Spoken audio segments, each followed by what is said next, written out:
Good evening, everyone. On behalf of J Healthcare, I am Zeena Chauhan. It is my absolute pleasure to welcome all of you today's webinar on current perspectives in fetal medicine, focusing on twin pregnancy. And this webinar series is a joint collaboration between G Healthcare and Society of Fetal Medicine. As we all know, twin pregnancies continue to be one of the most fascinating and at times one of the most challenging areas within the fetal medicine.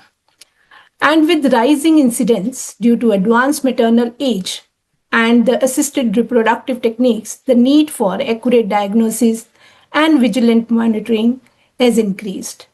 And we at G Healthcare committed to provide clinicians technological innovations, especially in advanced ultrasound and maternal fetal imaging for best patient care.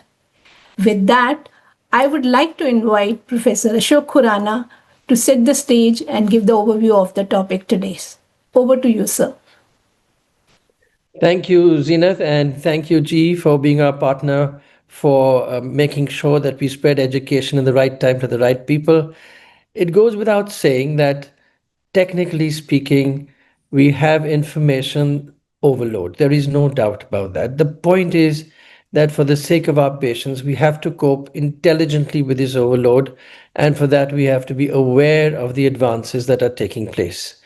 So for tonight's webinar, we figured that what better way to present the new things in looking after twins and the established things in looking after twins than the next gen experts that we now have. This is a webinar that has been running to more than capacity over the last few months, and we realized that we are able to disseminate a lot of current information and make sure that nobody gets left behind. As usual also, because all of you always ask me that question, will this be on the SFM YouTube channel? And the answer is yes, but that's after a while. And by then, information might have changed. So it's nice to make sure that you actually do attend these webinars. We have chosen two specific topics rather than run through a textbook chapter on twins.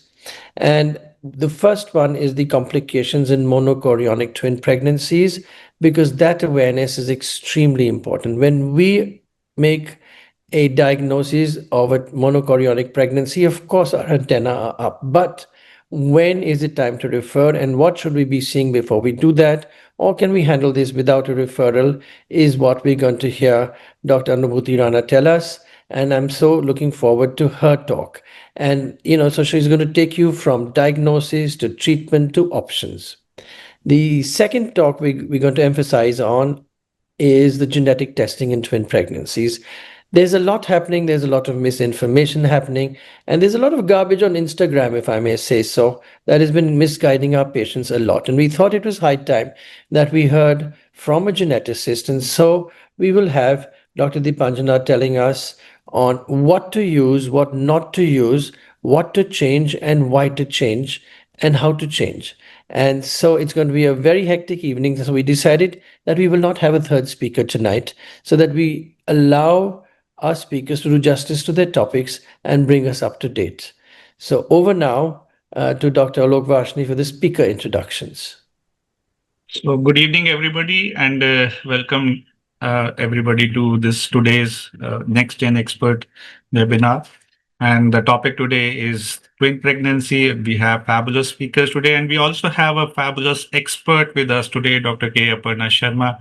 She is professor and unit head of Obs and Gynae at AIIMS, New Delhi. This is the place where all the complicated pregnancies go from Delhi, NCR, and perhaps all over India.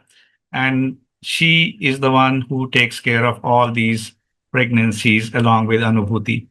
So she's also vice president of Society of Fetal Medicine, and she'll be here to guide the discussion, and give us the pulse of her wisdom in case of twin pregnancy. So first, I would like to invite Dr. Anubhuti Rana. Dr. Anubhuti, can you share your slides, please? Yes, sir.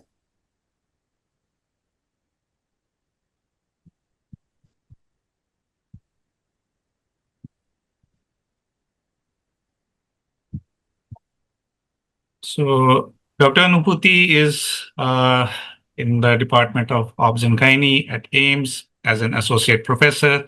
And she, along with Dr. Aparna, she has wide experience in dealing with twin pregnancies, especially monochorionic pregnancies. And these pregnancies, they suffer a lot of complications. So over to you, Dr. Anubhuti. Tell us about the complications in monochorionic twin pregnancies. Thank you very much, sir. And thank you, Khurana, sir, for having me here, and Dr. Bimal. And of course, Professor Aparna Sharma, who is my mentor and guide at All India Institute. So I will be talking about complications of monochorionic twin pregnancies. And as sir has said, whenever we have a monochorionic pregnancy, our antennas are already up. So, what are the various complications that I will be talking about? Are TTTS, that is twin to twin transfusion syndrome, selective fetal growth restriction, twin anemia polycythemia sequence, twin reversed arterial perfusion sequence, various discordant fetal anomalies in monochorionic pregnancies, monoamniotic pregnancies, and conjoined twins. So, why are we so worried and why are our antennas so up? Because they are at risk. We all know that. Can we know what is the risk? Can we monitor them? And what are the complications which are specific to monochorionicity is the question that we are trying to answer. So definitely they are at risk because there are a lot of interfetal anastomosis, which I will be taking you through as I take you through pathogenesis of each of these complicated monochorionic placentations. And whenever we have a discordance in the AV and the VA anastomosis, we have chronic unbalanced transfusion leading to TTTS and TAPS. Whenever we have discordance in placental territories, it leads to SFGR, or there can be discordance in fetal defects, which can lead to discordant fetal anomalies and conjoined twins. And sometimes we can have unidirectional acute transfusion, which can lead to single fetal demise in these placentations. Can we know if they are at risk? Can we screen them? Can we predict that they will be complicated? Or can we monitor these pregnancies? So, for screening of complications in monochorionic pregnancy, as soon as you have your NT scan, it is not just the NT and the aneuploidy that is important in these patients. If your NT is more than 95th centile in one of the twins, or there is intertwin CRL discordance, which is more than 10%, or an absent or reversed A wave, they are quite sensitive and specific to pick up that they can be associated probably with TTTS and can benefit from increased surveillance. However, at present, there is insufficient data to say that these are actual predictors. So this is one research question that I'm just opening for you for complications in monochorionic pregnancy. And currently, it is not possible to predict the adverse outcomes, but this is something that we should really be working on. So, as Sir said, how do we monitor uncomplicated monochorionic pregnancy? So, we have a guideline which is given to us that we must start screening them right from 16 weeks and do a 2-weekly scan for growth, Leica, Dopplers, and we must look at the umbilical artery Doppler and the MCA PSV so that we don't miss those cases which are later diagnosed as TAPS and the most confusing pathology ever. We must monitor them from cervical length and keep monitoring till at least 36 weeks every 2 weekly. This chart is very important and I want to highlight that this monitoring is which will pick up the complications, because if we don't monitor, we will never know and we'll just wonder what went wrong. Now, coming to specific complications, so I'm going to deal with TTTS, TAPS, and selective fetal growth restriction. But before I take you through, I'd like to talk about a little bit about this anastomosis, why the complications occur. So all monochorionic placentations will have some intertwin anastomosis, which as a part of our training, we are trying to put colors and see where are the anastomosis, because later we have to do interventions in these twins, and mapping these anastomosis is the pathogenesis and actually the secret of a successful fetal surgery.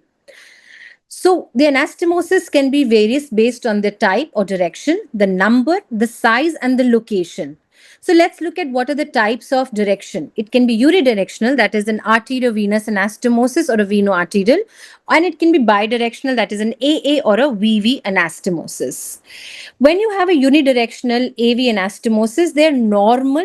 They're seen in normal monochorionic placentation around maybe 8 to 10. When you have TTTS, the numbers may be same, but you have deep AV anastomosis and maybe large ones.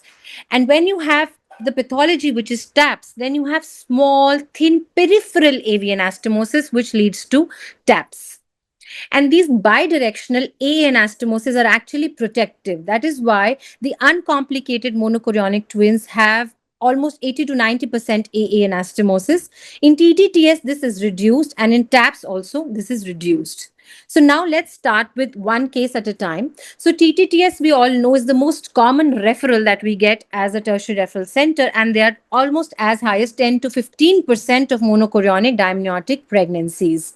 And the pathology is deep AV anastomosis with a lack of compensatory AV anastomosis. But the story doesn't end there. There is actually release of vasoactive mediators in response to changes in intravascular volume, which actually affects their cardiac and renal function in both the twins. So that is something that we have to really look for when we are doing the scans. So the donor twin completely shrinks down, reduces the growth, there is reduced liquor, and the twin, which is the recipient twin, becomes polyhydramnios with cardiomegaly and obviously signs of overload. So as we can see, because of this AV anastomosis, when the blood moves from the donor to the recipient receives intravascular volume, there is increased urine production, a large bladder on ultrasound and polyhydramnios, later cardiac changes, diastolic dysfunction, and a tricuspid regurgitation, and finally with congestive heart failure and high drops and fetal death. Whereas the donor twin has reduced volume, so it leads to decreased urine production to reduce the blood volume. You see a small bladder and oligohydramnios and fetal anemia and poor growth. So you actually stage the TTS? Yes. So Quintero staging has been used forever for staging for TTTS. And stage 1 is when you have polyhydramnios in the recipient and oligohydramnios in the donor. Stage 1 plus the donor bladder is not visualized, it becomes stage 2. When you have stage 2 but abnormal Dopplers, like umbilical artery becomes absent or reversed end diastolic velocity, or your ductus venosus is showing reversed flow, then you say it is stage 3. When you have stage 3 plus hydrops in one of the twins, then it becomes stage 4. And definitely when you have one fetal demise, it becomes stage 5. So in this, what criteria do we use for oligohydramnios, polyhydramnios? There are so many classifications and so many. So the consensus is that if you have a pregnancy and you diagnose it at less than 18 weeks, then oligohydramnios, if the single vertical pocket is less than 2 centimeter and the deepest is more than 6 centimeters, then you can say it is oli-poly sequence. If it is 18 to 20 weeks pregnancy, you have single vertical pocket less than 2, but you have a deep vertical pocket more than 8 centimeter, then this is oli-poly sequence. And if you have more than 20 weeks pregnancy for diagnosis, then oligo is diagnosed as less than 2 centimeter and polyhydramniosis more than 10 centimeters. But do you think that there is something which is beyond Quintero, which is the point that I try to emphasize, that there's a role of cardiovascular pathophysiology? So there's a diastolic dysfunction which precedes the systolic dysfunction. There is AV valve regurgitation. There is abnormal myocardial performance index, and there is a lot of ventricular strain. So there are a lot of cardiovascular profile scoring and CHOP scoring system that have been given to prove that there is prediction of outcome. Although they have not been yet, there is evidence for this, but this is definitely going to be a research area for a refined preoperative discriminatory strategy. So many times when we had to sometimes decide which one to reduce, this one is compromised, this one is showing AEDF, the other one is hydropic. The MPI has come to hand, as we have discussed with Professor Aparna so many times before taking the patient for on table.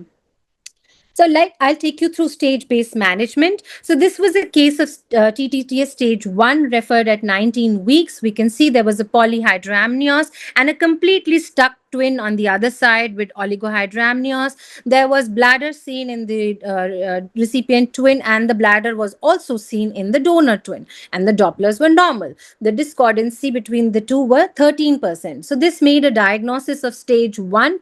And whenever we have stage 1, we are in the biggest dilemma. Do we treat? Do we not treat? What are the outcomes? How will this baby progress? Whether we do laser, whether we don't do laser. So, according to the natural history, 55 to 70% of pregnancies at stage 1, they remain stable and actually regress. And if we look at the data, when I reviewed the literature, expectant management, there is 80% survival. Just with amnioreduction, there is 77%. Laser surgery, if offered without the progression, there's 68%. And if you offer directly laser for all stage 1 TTTS, then the survival is 84%. So, reviewing the literature, this is the protocol that we are using for stage 1. If the women have no or tolerable symptoms with a normal cervical length, then for stage 1 TTTS, we follow expectant management, a weekly scan for both the twins, biophysical profile, Dopplers for umbilical artery and MCA PSV, and a growth monitoring. And with the caveat that these women can return to the hour center within 48 hours if we see a progression. But if women have debilitating symptoms due to polyhydramnios or they have a short cervical length between 16 to 26 weeks, then the gold standard is laser photocoagulation of the placental anastomosis. And women with debilitating symptoms more than 26 weeks, practically the only solution left to us is amnioreduction and antenatal corticosteroid cover, because at this time it's very difficult to perform a laser. So let me take you to stage 2. Now the bladder is absent in the smaller twin. So it becomes stage 2. So the management from stage 2 to 4 is standard, and which is fetoscopic laser photocoagulation. It can be done as a non-selective or a selective fetoscopic laser photocoagulation of the anastomosis, and can be additionally done with the Solomon technique with all the anastomosis coagulated at the equator. This is a patient information sheet and a consent form that we're using for fetoscopic laser photocoagulation. So how do we plan actually a laser? It's not that simple. Stage 2, do a laser. So first technicality is actually counseling the patient. What is it going to be? What are the indications? What are the prerequisites? And what are the risks associated with the procedure? Then setting up our tray and the trolley. So the laser fiber is set, the amnioreduction set is set, and the introducer set is made ready. These are the guidelines that are published in the Journal of SFM, and one must go through them before planning any surgery on the twins. And every time we go back to it, whenever we have a patient, go back, revise the guidelines, set the table, and move ahead. This is how we perform the laser. And the fetoscope is actually inserted by the Sedlinger technique under ultrasound guidance. After the ultrasound guidance, this is done. The trocar is inserted, and through this, insertion of fetoscope is done using the Sedlinger technique. Once we enter the polyhydramnios sac, we try to start identifying the cord insertions, which we have already mapped under ultrasound guidance. We find the stuck twin, move along the membrane for the stuck twin, and reach the other side to identify our equator. And then we selectively start the anastomosis from the AA, AV, all the anastomosis one by one. And in the end, we do the last, that is along the equator, completely dicoronize the placenta. That's how this is done. So prenatal follow-up is very important, and care is extremely important after laser therapy. And initial 2 to 4 weeks, we do a weekly ultrasound to check for fetal viability, the Dopplers of umbilical artery PI, ductus venosus PI, and MCA PSV for any residual taps. Cervical length monitoring and any sign of chorioamniotic detachment is also looked at. And after 2 to 4 weeks, once the Leica is starting to normalize and things are better, then we can just repeat every 15 days biometry, the Dopplers. An echocardiography is planned to see whether there are evolving changes in the cardiac function in the fetuses, and a fetal neurosonogram and MRI, if indicated, is performed. But what are the complications? So most of the complications, they occur within first 1 week, and single intrauterine demise or double intrauterine demise is seen in cases, and even TAPS can be detected in as high as 10% of cases. And late complications include, sometimes it can be a recurrent TTTS or a late TAPS, and even late intrauterine demises can occur. And as with any invasive fetal surgery, laser is also associated with increased risk of PPROM and preterm labor in as much as 30% of cases. So the overall perinatal survival after laser for TTTS is stage based, and for stage 1 for both twins is around 70%, for stage 2 is 66%, and for stage 3 is around 45-50%, and for stage 4 is also around 50%. But it's not just survival. What about the neurodevelopmental outcomes, the post laser surgery? So, significant risk factors for neurodevelopment poor outcomes are recurrent TTTS and post laser TAPS. And other risk factors are, suppose you have a preterm delivery and a PPROM, increased gestational age at intervention if you have performed, then these are factors which affect the outcome. Higher Quintero staging, perinatal severe cerebral injury, and low birth weight. Now, something of interest is whether if we have diagnosed TTTS before 17 weeks, as early as 16 weeks, do we do laser surgery? And what about late cases, as later as 26 weeks? So, in early cases, it is feasible. The perinatal outcome is comparable when I reviewed the literature, but it's very difficult because the amnion and chorion is not fused, and there was very high risk of PPROM in these cases. Compared to the late cases, when we do the laser surgery, there is a trend for better neonatal outcome. But again, the surgery is very difficult because there is amniotic fluid gets turbid because of the vernix. The placental vessels are really huge, so it is very difficult to coagulate. So generally, the window for laser surgery is 16 to 26 weeks in stage 2 to 4. But these are things that we might consider. But what is beyond this typical TTTS? So when I looked up the literature, there's something called as atypical twin-twin transfusion syndrome. And we do get patients where we are unsure and we have a atypical presentation when we have TTTS complicated with the growth discordancy, that is SFGR.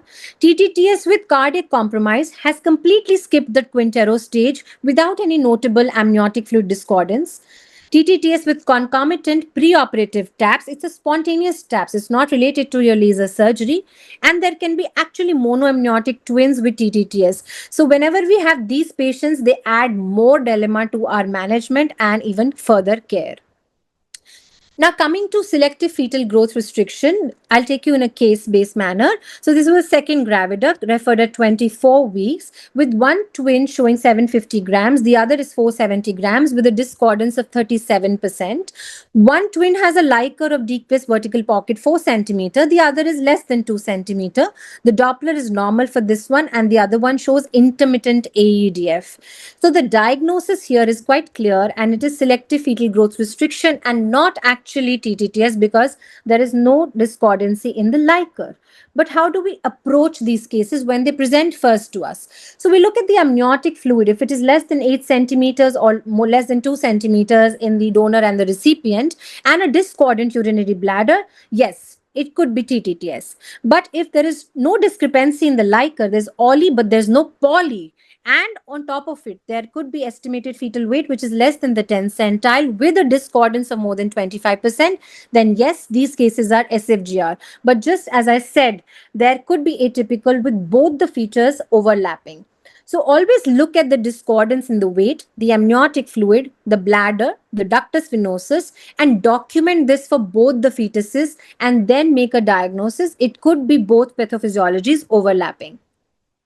So coming to selective fetal growth restriction, they are of 3 types. Type 1, which is persistently forward umbilical artery flow. It is the most favorable type of SFGR and the risk of intrauterine demise is only 3%. In type 2, there is fixed absent end-diastolic flow or reversed end-diastolic flow, probably the worst prognosis with the highest rate of intrauterine demise. And type 3 has a variable flow pattern with intermittent absent reversed, most unpredictable clinical course, and the risk of intrauterine death is around 10 to 15%. It's not just the intrauterine death that we are concerned. There are persistent neurological morbidity also for surviving fetuses, which is highest in cases of type 3, which has the most uncertain course because it has a very high number of large diameter AA anastomosis. Now, that's why it is important that every time we have a monochorionic placenta who is delivering, let's look up at the anastomosis so that we can prevent the next patient from having a complication and offer a better therapy and a better care. So what is the management for type 1? So expectant management with close follow-up, normally once a week. Biometry, as we do for monochorionic twins, every 2 weeks. Doppler surveillance is very important, because if your Dopplers are raised, it may indicate potential progression. And then there is the role of query fetal intervention in type 1 SFGR. A functional echocardiography around 28-30 weeks, and a neurosonogram preferably around 30 to 32 weeks. And type 2 and type 3 are less controversial as compared to management for type 1. Look at the severity criteria. If you've made a diagnosis before 24 weeks, the estimated fetal discordance is more than 35%. There is oligohydramnios, reversed end diastolic flow, and your ductus is showing changes of more than 95th centile.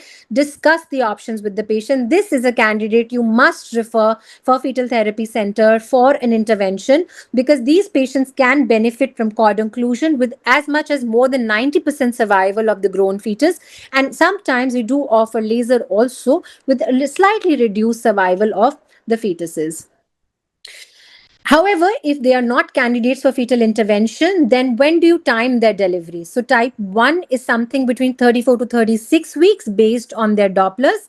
Type 2 and type 3 is any time if there is obviously DV abnormalities, and based between 32 to 32 weeks between if there's severity criteria, but maximum we can stretch up to 33 to 34 weeks if all is going well.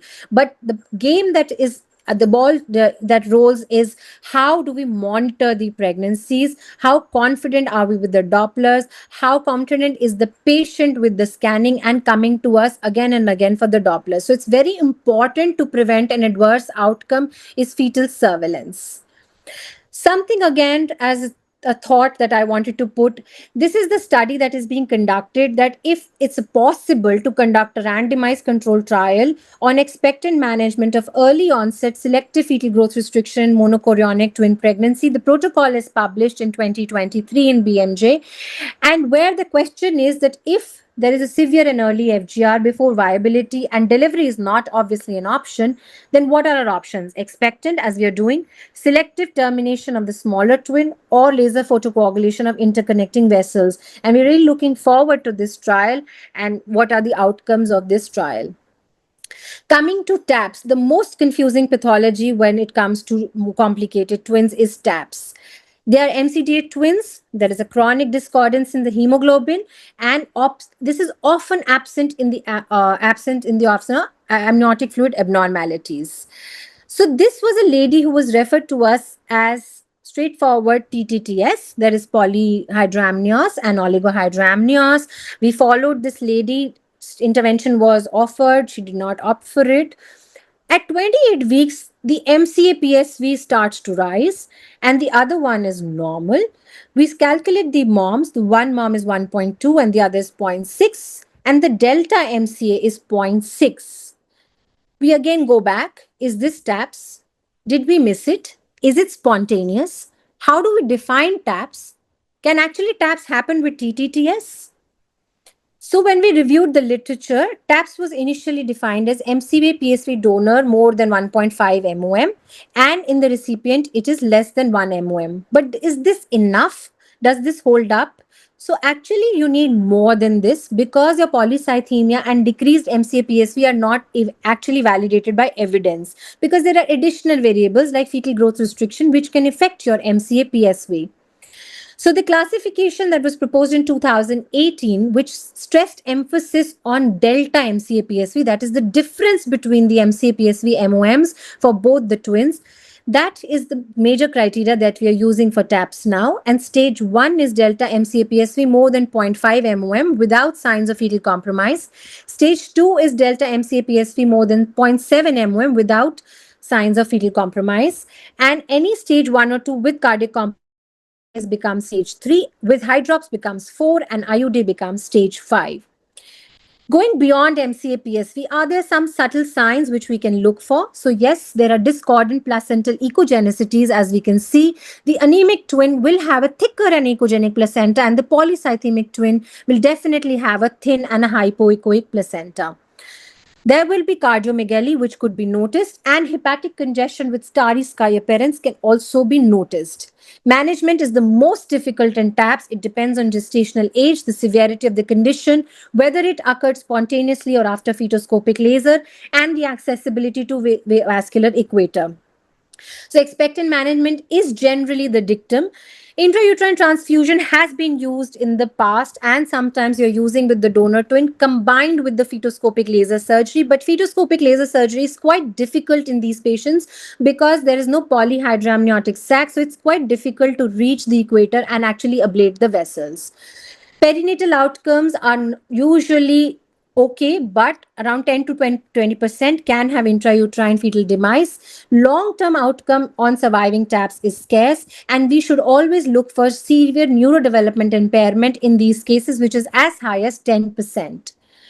So whenever you have this pathology of a monochorionic twin, you have to look for the fluid discordancies, must look at the growth discordance, look at the MCA Doppler PSVs and their discordance, the bladder discordance, the ductus venosus, the fetal hydrops, and the placental appearance. Do not forget that. Once you have charted this, based on this, you can actually classify them into TTTS, TAPS, and SFGR and give patient the best choice for their management. Coming to TRAP, which is twin reversed arterial perfusion. So this is a very complicated case in which there is cardiac twin which pumps blood via the umbilical artery to the other twin, and the other twin receives blood via its umbilical artery. That's why it is called the reversed flow, and it pumps back into the umbilical vein because it has no heart. So actually the lower body is perfused via the iliac arteries. It can be acardic acephalus, which is the most common. It can be acardic amorphous, acormus, and anceps, which is the most advanced type of TRAP. Without in utero treatment, the perinatal mortality is as high as 50%, but in utero treatment actually improves survival to 80-90%. And again, when you do a scan for these patients, look at the prognostic factors. What is the pump twin? Is the pump twin hydropic in heart failure? Is there abnormal Doppler? What is the ratio of the weight of the cardiac twin to the pump twin? Is there polyhydramnios? And is it a monoamniotic pregnancy? All these are poor prognostic factors. So this was a case of TRAP that we had managed using radiofrequency ablation, but other cases are, other options are laser ablation using interstitial laser and even microwave ablation. So here we had to localize where the blood supply is, and then the RFA needle was inserted into the flow. But what is the recent controversy or the update? And this is the trial that we are all awaiting, the TRAPPIST trial, where we are wondering whether early intervention in cases of TRAP should be preferred rather than delayed intervention based on the cardiac compromise. And it's not just the survival that is going to be looked at, it's the neurological outcome in the surviving twin that is most important. So the results are awaited, and maybe this will help us to know whether we should intervene early. But the dictum is slowly starting to move towards early intervention in TRAP rather than late intervention.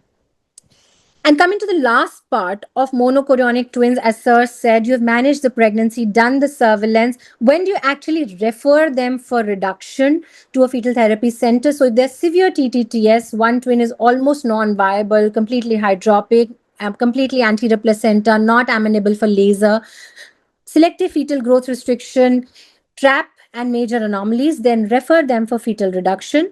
Use the patient information sheet to counsel the patient in detail, take consent, and the various methods can be radiofrequency ablation, bipolar cord occlusion, interstitial laser, fetoscopic laser coagulation, and microwave ablation. These are again the guidelines freely available in the journal for radiofrequency ablation for the umbilical cord one must go through. The checklist should be attached, patient should be counseled, consent should be taken, and then RFA is performed using the RFA generator in the intrafetal part of the umbilical cord. But this is how the abdominal entry looks like, and the RFA needle is inserted under ultrasound guidance, and it reaches the part of the interstitial part of the cord where the cord vessels are actually occluded. But it can be very challenging sometimes when you have, this was a case where we had a large fibroid sitting in the anterior abdominal ward, actually had very difficult time with Aparna ma'am doing this case. Then there's another major complication when you have an anterior placenta and an anterior spine. So very difficult to enter through the placenta, and then you have a spine, so you have to really enter very carefully into the fetus, reach to the other side of the entry into the cord insertion side, and be very careful not to reach the other side of the baby. So these are very challenging situations that sometimes we face when we perform radiofrequency ablation. This was another typical case. Entered, no space to enter, emptied the bladder, positioned the patient here and there, every possible thing done. But we had to eventually enter through the thin part of placenta, and there was massive bleeding. Luckily, we were able to complete the procedure and it was successful. Patient was managed, but these can be really tricky sometimes.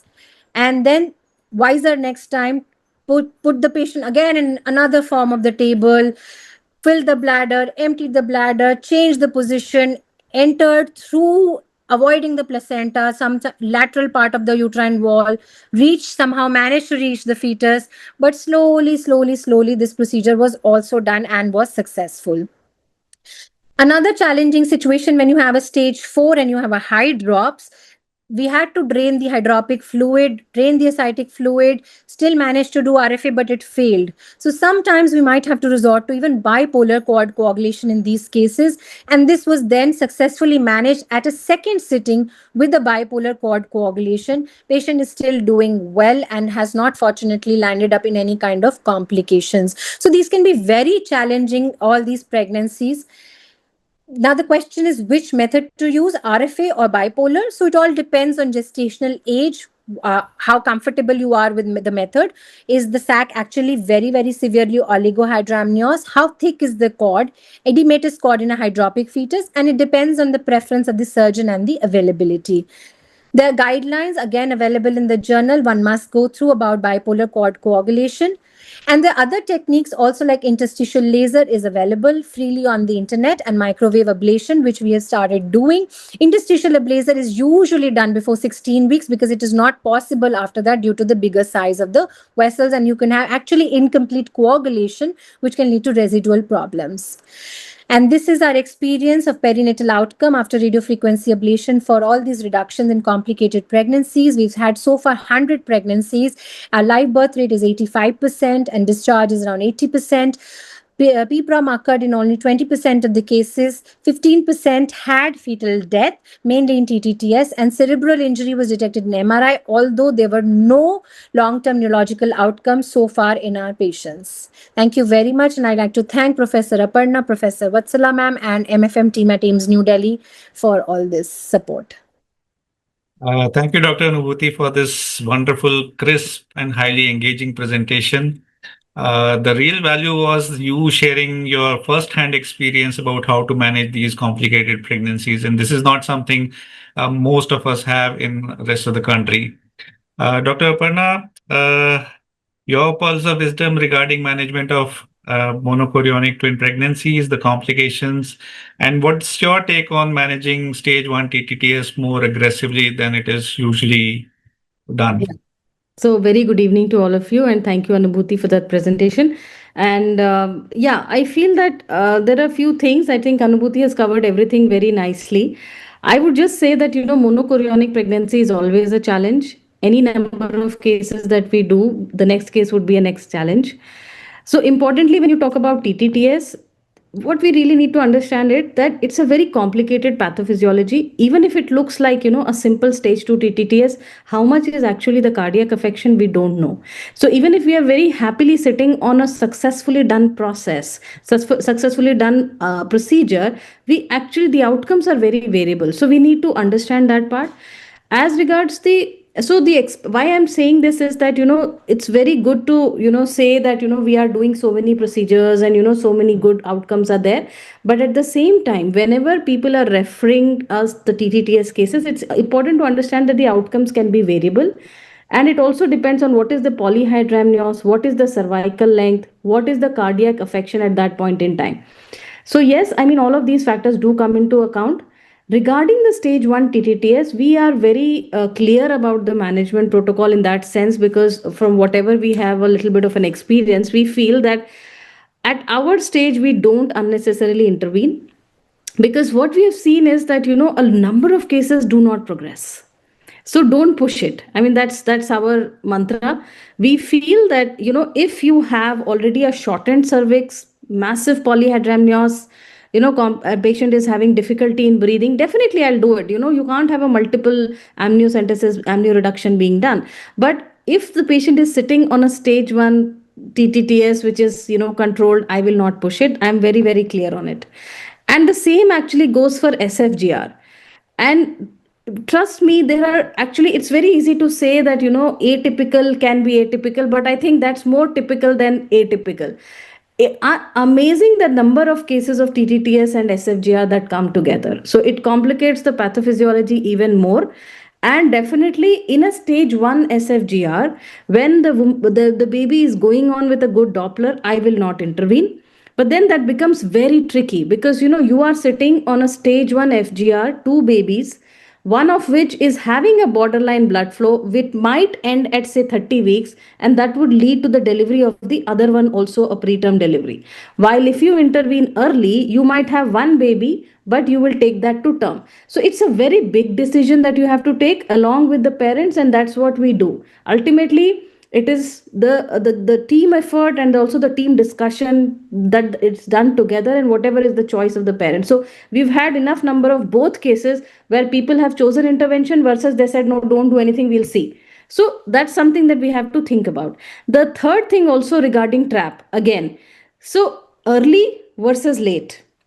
Now, if a trap comes to you at 13 weeks, and sometimes I recently had a patient who came to me at 13 weeks, but because it's a twin pregnancy, the patient was very obese, and I thought that it's a very difficult intervention to do. So I asked her to wait for 2 weeks and come back. And in that time, the trap had a demise. So the blood flow had gone.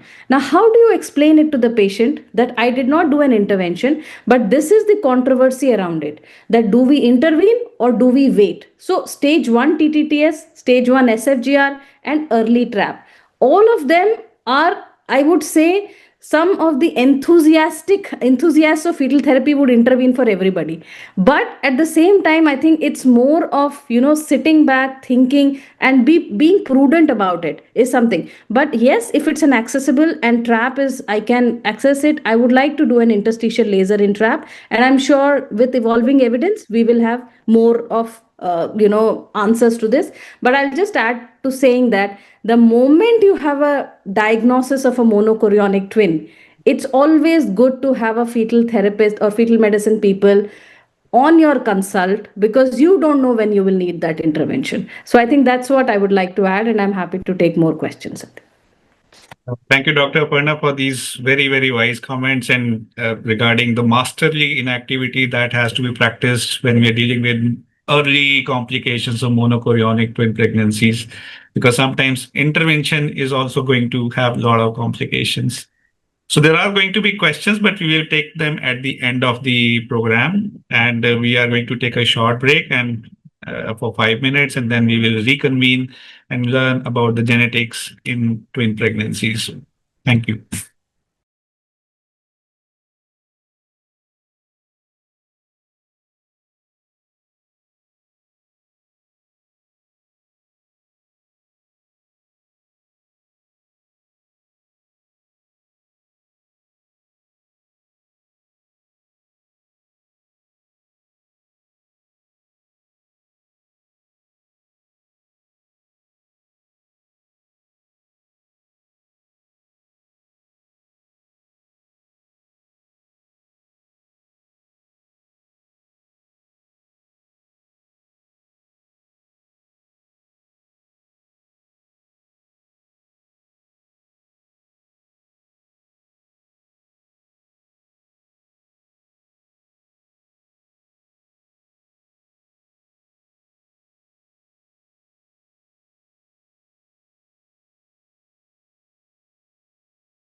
So welcome everyone. And now the next presenter is Dr. Deepanjana Datta, and she will be talking about the genetics in twin pregnancy. And I consider genetics as visiting some other foreign land because you have to learn new terminologies, new language. And when there are two pregnancies, two fetuses, then it becomes really too much. Dr. Deepanjana, she's a geneticist, molecular biologist, and she has a PhD in human genetics. And she is the most erudite person to speak about the genetics in twin pregnancy. Dr. Deepanjana, please go ahead. Unmute yourself, please, first. Yes, sir. Thank you so much. Thank you, Shobh sir. Thank you, SFM. Thank you, Khurana sir and Rima ma'am for the opportunity to speak here. And I hope I can do justice to this particular topic. It's a complicated topic because when we have twins, it's basically mixed signals also as far as screening is concerned. So the key question over here is how do we accurately do it when there are two fetuses who are living in the same environment? And that is where we will just start. I like very nicely the previous speaker madam has actually explained everything, but just from the aspect of genetics, we will just revisit this entire thing once more.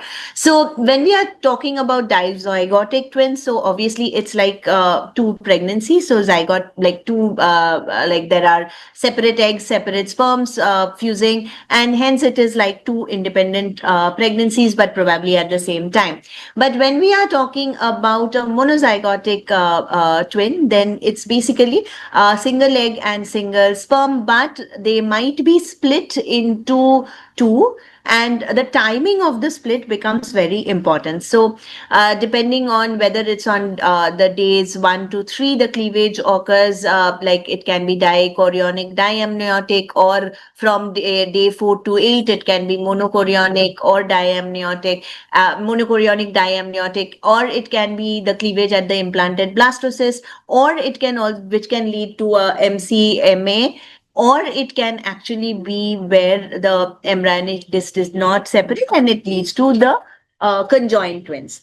But what is important from the perspective of screening and later diagnosis is not the zygosity but the chorionicity, because that is where we will be understanding what are the features of these two babies which are in the same environment. Now, if we look at our screening options, obviously, if we go for first trimester screening, the first thing would be NT, and NT is still valid if we are doing in a twin pregnancy. In fact, it's one of the good markers, as we would call it. So in DCDA twin, it's basically individual fetus risk, and the risk obviously is from the individual speakers. The placentas are separate, and basically, if there is a discordance, it can actually mean that like singleton pregnancies, there can be a risk of genetic issues also, and not uniquely not due to any other placental insufficiency or anything else. But when we are looking at an MCDA twin where there is a shared placenta, the NT discordance can be due to multiple reasons, and it can be, as madam had shown in the previous presentation very nicely, it can be due to vasculature, can bring upon a hemodynamic imbalance, and increased NT might not be just a genetic cause. So while also screening for an NT in these cases, there obviously can be false positives also because of the problems as we can see with the shared placenta. But if we are looking at what screening options we have, then obviously if we go in, then it is basically, if we look at the biochemical ones, we know that here also there is a problem because it is basically the placental output as far as the biochemistry we are looking at. So in singleton pregnancies, where our detection rate would be around 85 to 90% for combined screening, for twins this will drop to maybe 70 to 80%. But what we need to also understand is that if we are looking at the false positive rates, so the false positive rates will be higher for the twin pregnancies, and hence the sensitivity or the detection rate, though remaining same, might not the sensitivity will not remain same. The detection rate might have a small drop, but the interpretation becomes very complex because of the false positive rate, and because it is basically a placental output that is coming in, and there will be a dilution of the effect because we wouldn't know that what placenta is contributing what, and as a result, as a whole, what can happen is that we might get a report which is not indicating anything, and hence the detection rate, the accuracy like goes down significantly. So basically, the markers which we normally use for singleton are not really the one which is very useful as far as the twin pregnancies are concerned, because of the biological variability, and especially the problem in DCDA, because the placenta, there will be two different placental outputs, and hence there can be a greater interpretation problem. What every society right now suggests that NIPT, the cell-free DNA access, is probably a better method to actually look into a twin pregnancy. We all know that what happens is that the trophoblast cells, the DNA travels from the placenta to the maternal blood, and we can measure it. But here also we need to be just a bit careful and understand that how this NIPT analysis or interpretation goes on. So what we know, NIPT can have different platforms. So all NIPTs are not same. So we have two different platforms right now which are there. One is the massive parallel sequencing, and one is the SNP method. Now, though widely the massive parallel sequencing is used and it is very good for singleton pregnancies, there are some features which will be a bit muted as far as if it goes to twin pregnancies. We will discuss this in just a few minutes. So just to explain what massive parallel sequencing is, and in a very simple way, massive parallel sequencing means that we are actually sequencing the whole fragments, the entire cell-free DNA which is coming in, and we are actually giving a small value as per the total amount of DNA is there. So basically what we mean, what we are measuring is from in the mother how much total, say, a particular chromosome is, say chromosome 21. So in this case, we are just counting, and because we are counting, the normalization becomes very important, and the normalization for twins as far as the statistics goes is not very prevalent. The PPV values is not really very strong. I forgot to mention, like if we are looking at the screening test, the MOM are not very defined as far as twins are concerned. So similarly in the MPSS way, where we are actually just counting the number of chromosome 21 that is coming from the mother and the fetus, the Z score, the threshold value what we are looking is also not very well defined, because the PPV, because the number of twins and the number of statistics that are going on there are not very well defined. Now this creates a problem because we might miss certain things, especially in case of a DCDA twin. So this works perfectly for singletons and even a monochorionic twin, but with DCDA twin, there might be some a greater amount of false positive. We'll just discuss this a bit later. But coming to the another method, which is a bit less used nowadays, which is the SNP based method. And here in the SNP based method, what we are doing is we are actually doing a haplomap. By this, what we mean, it actually means that we are using chunks of DNA, specific regions of the DNA together to see what is coming from what. So in this case, we can actually identify each fetus and identify the contribution from each fetus, because here we are comparing the fetus along with the maternal and the paternal alleles, and hence we have a better idea of the contribution of the fetus. In massive parallel sequencing, we are just counting, and because we are counting, we don't exactly know what is the contribution from each fetus, and that creates again a dilution, and that also creates a confusion and a false positive result. So if we look at it, when we are looking at a cell-free DNA in twins, what we have in singleton, it's the maternal DNA and it's the fetal DNA. But here it is the maternal DNA, the cell-free DNA from fetus 1 and the cell-free DNA from fetus 2.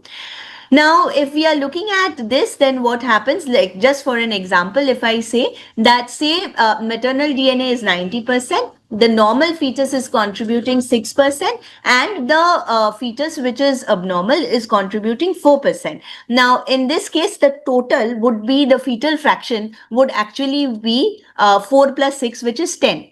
But we don't know that there is a discordance in contribution of these the cell-free DNA, as a result of which the signal will get diluted, and the effective fetal fraction is actually not half. Like, it's not 5 plus 5, it is actually 6 plus 4, which actually will give a reduced signal strength, and hence there can be issues of false positive, no call, lower sensitivity. That is the limitation as far as MPSS is concerned. Now, if we look at the SNP method, here, as I said, we are looking at alleles rather than counting. So we are basically looking at a haplomap. And in this case, if we have to say, it is like we are hearing a single, like we can identify what contribution is being made by what fetus, as a result of which the chance of dilution or chance of detecting something is higher in the SNP method. But if the SNP method is not there, even the MPSS method works better than the biochemical method.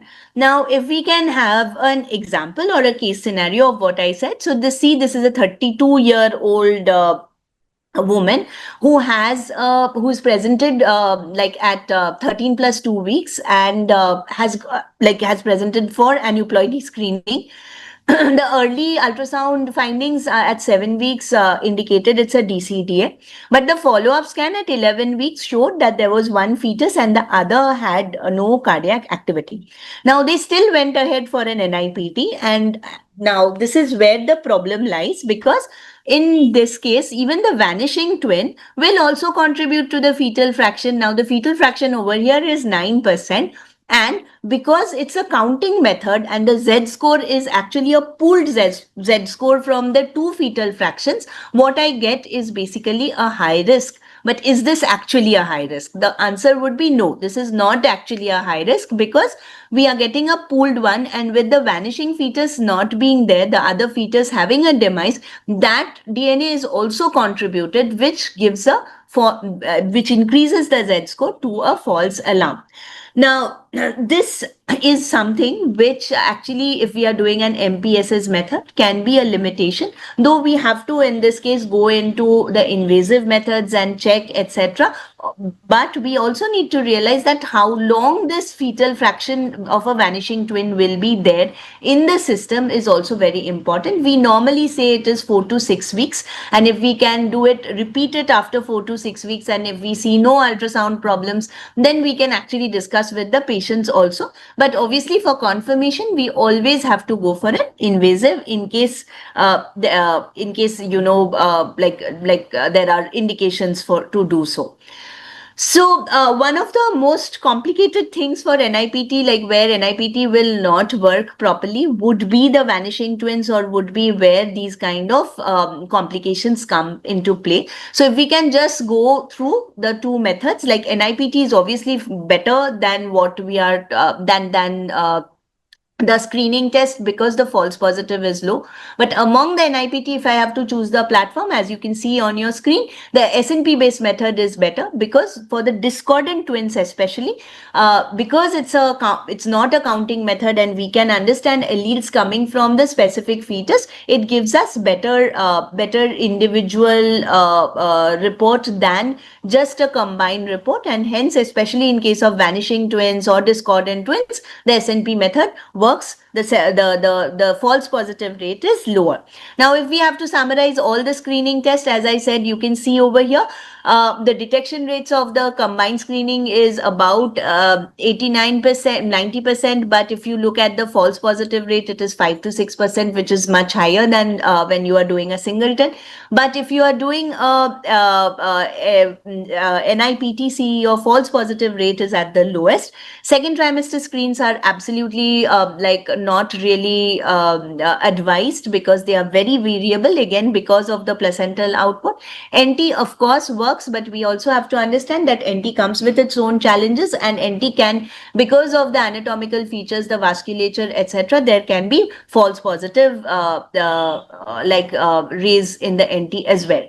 Now, we take another case, which is case 2. And in this case, there's a 29-year-old woman with a DCDA twin pregnancy.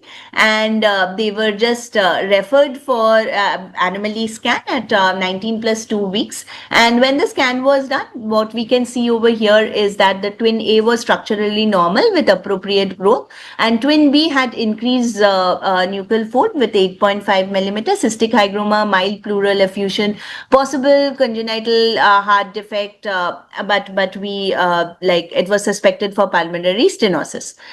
Now, the question over here is, should we do genetics, or do we think this is absolutely anatomical?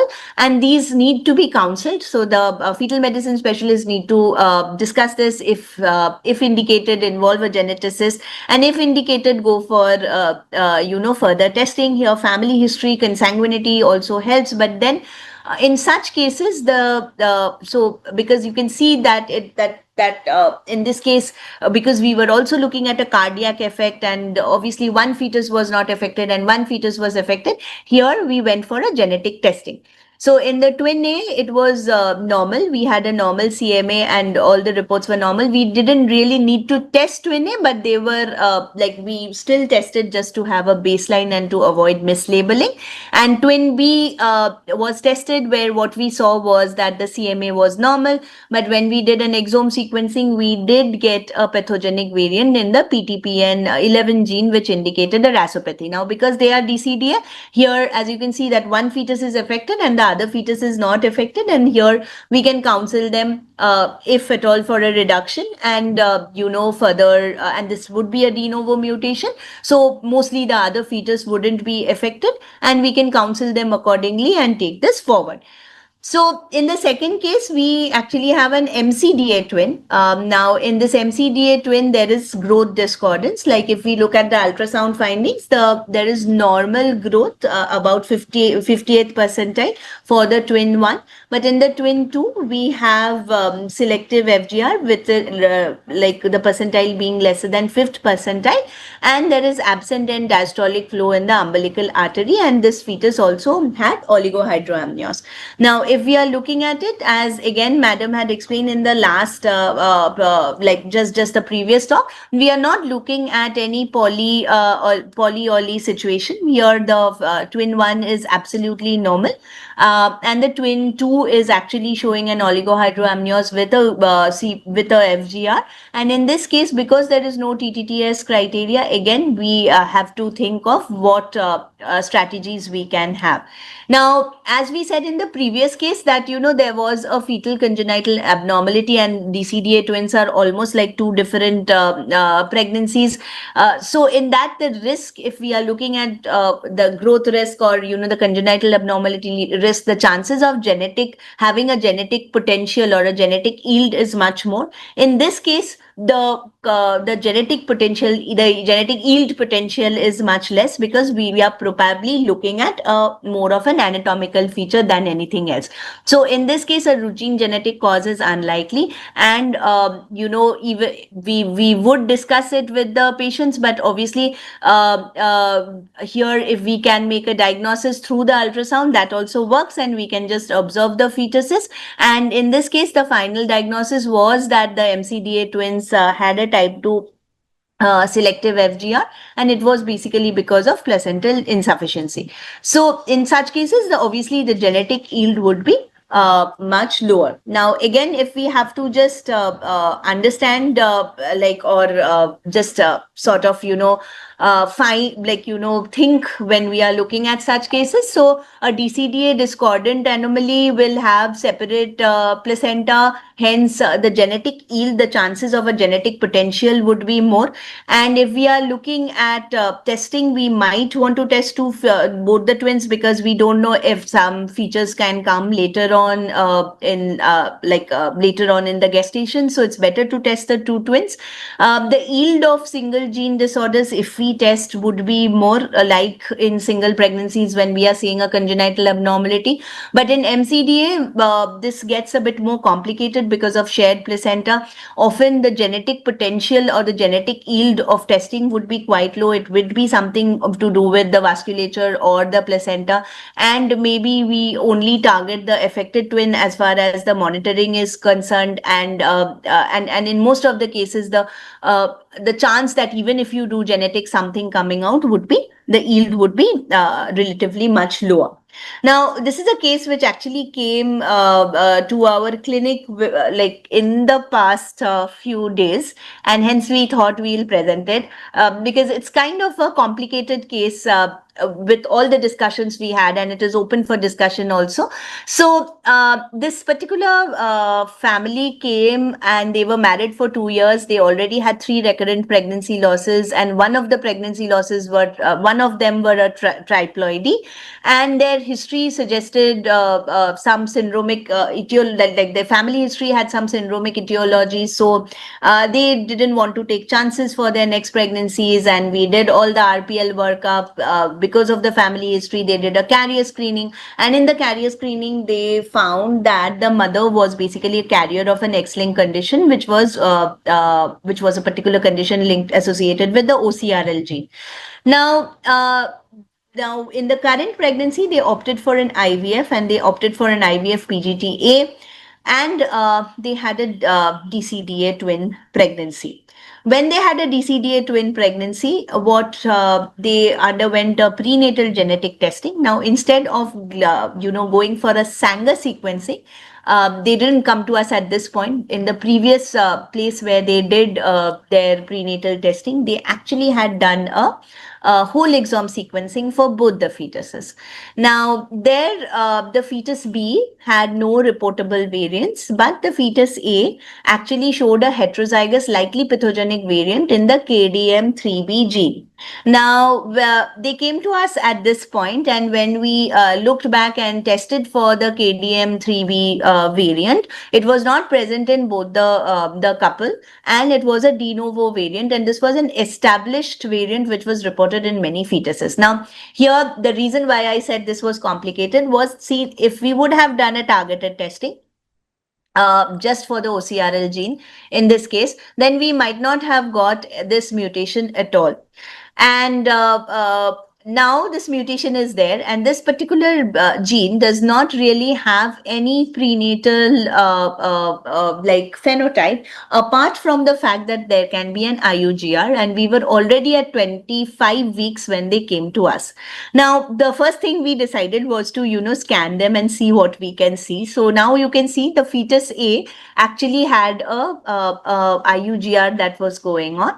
There was a growth issue. But if you look at the corpus callosum, the fetus A was completely normal,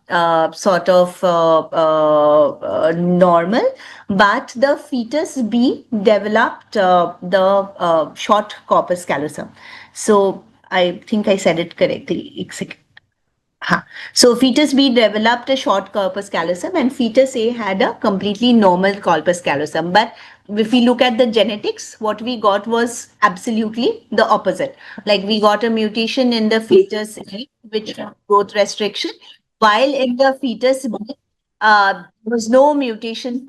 It was chromosomally also normal, but we had a short corpus callosum.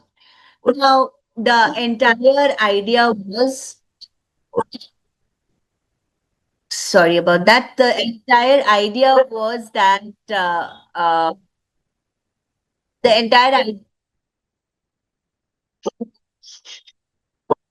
entire idea was now how to counsel these patients, because obviously they had a very bad obstructive history, and at the same time they the fetuses, the genetics was also complicated.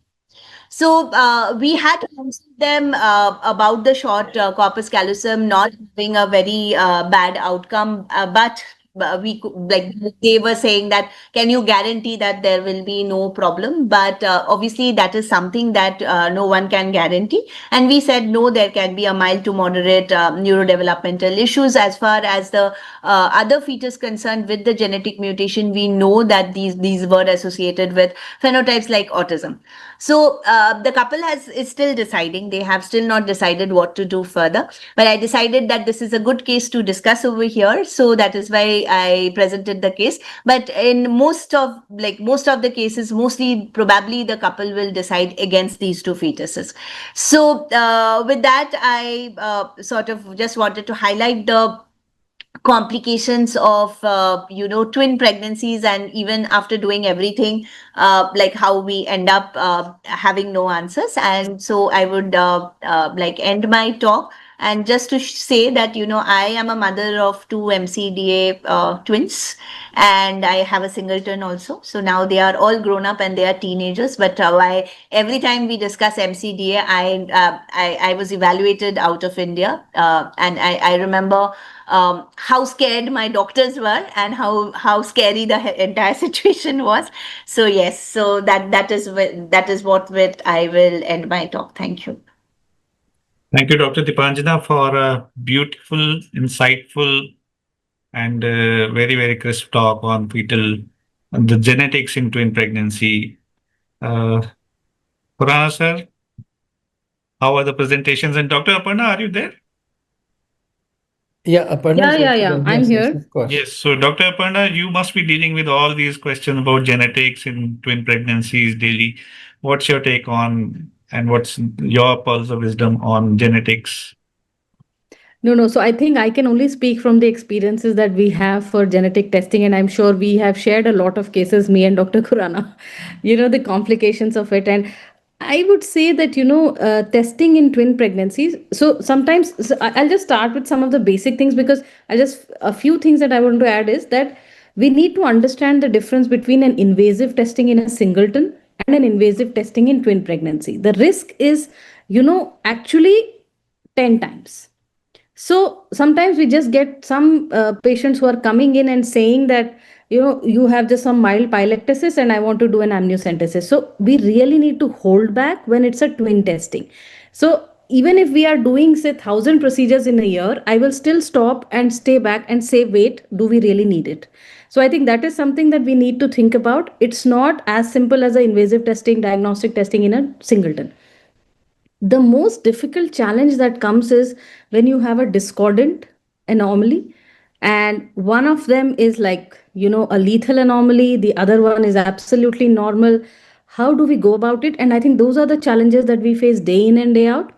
So while it, but the question is what you do after testing, and that's what is the main crux of the matter. So we've had cases in which one of the twin has been affected, monochorionic, dichorionic twins, either ways, and late affection, and you make the diagnosis late.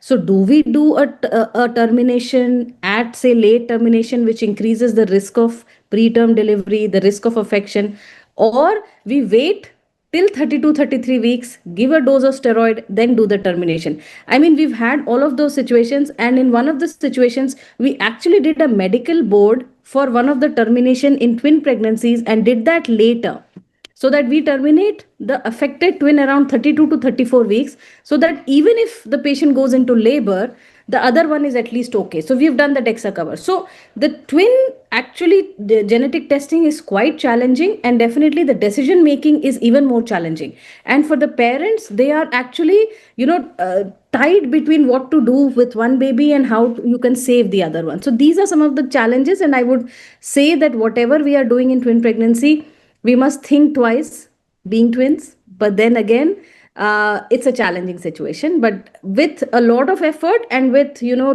decisions which are taken together with the parents, I think we can reach somewhere near the optimum. Yes, of course. All the decisions in twin pregnancy, these are very, very challenging. Right, sir? Khurana sir, there are a lot of questions. People are asking about a lot of stuff regarding twin pregnancy. So please. So should we start with the first topic first and then come back to the twins? How should we do this? Yes. First topic. So we'll start off with our monochorionics first, and then there were of course some questions that came in before the series went on, and so I guess we could skip those because those have really been answered during the course of the discussion, and therefore we will work on that accordingly. Yeah. So if I were to get this correctly, I'm a little bit of a problem with trying to cope with the question box because it seems to have a a long extension that doesn't seem to be fitting on my screen, but I'll go ahead with the questions. So, and all these questions will first go to Anubhuti, and then, of course, we'll get inputs from Dr. Aparna Sharma. So, the first of the questions, of course, have already been answered, which is, what are the risks to a DCDA twin after one fetal IUD? Obviously, none. And the question on monochorionics and what are the complications. But there is a very interesting question on how to report vanishing twin with fetal demise still visible in subsequent scans of the third trimester. Gestation to be reported singular twin in subsequent scans, and what parameters to look for in the acardiac acephalous twin when is it alarming. The second part has already been answered, but this question on what should the report include, if Dr. Anubhuti could put some light on that.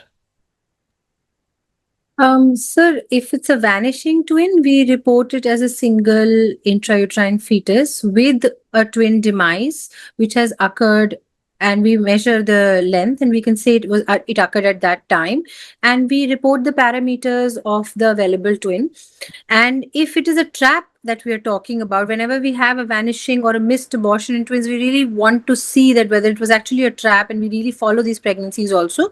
So then we have prognostic markers like the weight, the polyhydramnios, the Dopplers of the other twin. So that can be calculated. Excellent. And then there is this very interesting question from Mita Rastogi: how difficult is a twins anomaly scan? Very difficult. Yes. And this is exactly the question that each one of us asks every single day. Especially if it's a mono twin, it's very challenging. Yes, and then the question of, do we do it all in one go? Do we do it otherwise?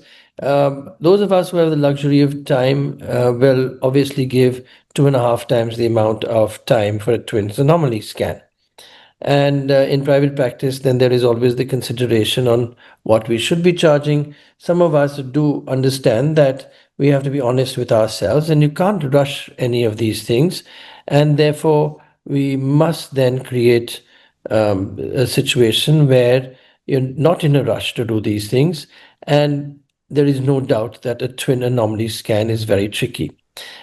It also becomes very tricky when you're doing a late anomaly scan, because then there are so many overlapping parts that you can miss a lot, and therefore it becomes necessary to add that to the report. So these are the points that we do need to take into consideration. Then we're leaving out some of the subsequent questions because of the fact that we've already answered those during the course of our presentation. And then we will move on to the actual questions that have come up during the course of the presentation so that we can give our correct answers in those situations. And one of them is the management of fetus papyraceous. Now, this is an interesting question, of course, and we could answer it briefly, although it doesn't have direct pertaining to monochorionicity. So, Anubhuti, what do you think of a fetus papyraceous? How do we handle this?